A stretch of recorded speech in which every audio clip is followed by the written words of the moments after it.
Sir ये बताइए कि यहाँ से अगर बाजार को अगर अब मूव लेना है तो क्या जो नतीजे हैं अर्निंग से वही मूव कराएंगे बाजार को। और अगर मान लीजिए किसी को बजट में कुछ खोजना है अभी, क्या आपको लगता है कि वैल्यूएशन के हिसाब से या फिर प्राइस के हिसाब से कुछ ऐसे सेगमेंट्स हैं जहां पर अभी भी कम से कम निवेश के मौके हैं अच्छे। जी देखिए, एक्चुअली पहले भी अब जो हमारा बाजार चल रहा था वो इसलिए चल रहा था। एक तो काफी री रेटिंग हुई है हमारे बाजार की इन टर्म्स ऑफ पीज वगैरह, क्योंकि काफी अट्रैक्टिव बाजार था हमारा। अट्रैक्टिव इन द सेंस के इन्वेस्टर्स के लिए आप सोचिए, चाइना जिसने इतना बढ़िया जीडीपी ग्रोथ दिखाया पिछले 20 साल में, मतलब पिछले 2-3 साल छोड़ के आप देखें पिछले 20 साल के उनके बाद के, तो उसमें तो बहुत ही बढ़िया ग्रोथ दिखाया था। पर वो बाजार कभी चला नहीं। चला इसलिए नहीं क्योंकि चाइना काफी हद तक एक अट्रैक्टिव मार्केट नहीं था इन्वेस्टर्स के लिए। ग्लोबल इन्वेस्टर्स की बात कर रहा हूं मैं, और डोमेस्टिक के लिए भी, क्योंकि वो इतना फोकस नहीं देते थे अपने डोमेस्टिक इन्वेस्टर या ग्लोबल इन्वेस्टर को। तो इसलिए इंडिया पिछले 25 साल में चाइना को बीट किया है, पिछले 20 साल में बीट किया है इंडिया ने। मैं मार्केट की बात कर रहा हूँ। और पिछले 15-5 आप जो भी साल टाइम पीरियड देख लीजिए, India done far better than the Chinese market. और वो इसलिए क्योंकि हम एक अट्रैक्टिव डेस्टिनेशन थे और हम काफी हद तक मैल्येबल थे towards international investors, domestic investors. तो इसलिए काफी ओपन हमारा मार्केट था।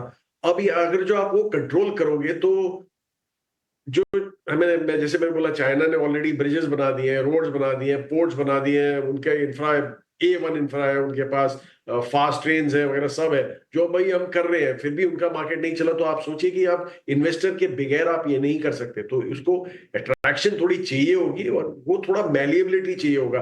बहरहाल जो आपने बोला अर्निंग्स ग्रोथ, अभी ये क्वार्टर तो एनीवे काफी हद तक एक प्रेशर वाला क्वार्टर है, क्योंकि हमें नहीं लगता कि जून क्वार्टर की जो अर्निंग्स आने वाले हैं वो इतने एक्साइटिंग होने वाले हैं। एक पॉकेट्स में होंगे शायद, पर बियॉन्ड दैट एक्साइटमेंट नहीं लग रही है हमें यहाँ पे। तो इसलिए एक जो स्ट्रेच वैल्यूएशन है उसको सपोर्ट करने के लिए आपको फ्लोज ही चाहिए होंगे, जो शायद डोमेस्टिक से ही आए। क्योंकि मुझे नहीं लगता कि एफआईआई इतने अट्रैक्टेड रहेंगे अभी आज की तारीख में यहाँ पे। और नमस्कार दिनशॉट जी, मैं सृष्टि बात कर रही हूँ। खास तौर से दो सेक्टर्स पे आपकी राय चाहिए थी, क्योंकि मैं समझती हूँ कि हिलियोस एज अ फंड ने हाल फिलहाल पीएसयूज और साथ ही ओएमसीज पे भी अपना कुछ वेटेज बढ़ाया था। इस पे आपसे समझना चाहेंगे कि क्या बजट में, क्योंकि पीएसयूज के लिए भी केपेक्स में कुछ ज़्यादा बदलाव नहीं हुए, ओएमसीज को लेके कुछ उम्मीदें थी, वहाँ पे भी कुछ अनाउंसमेंट्स नहीं आए, तो क्या वहाँ से थोड़ी निराशा हाथ लगी?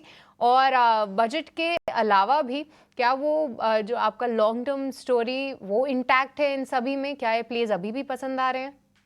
श्रुति जी, एक्चुअली हमने जो पीएसयूज और ओएमसीज वगैरह में लास्ट ईयर से बढ़ाना चालू किया था, कैलेंडर ईयर की बात कर रहा हूँ मैं।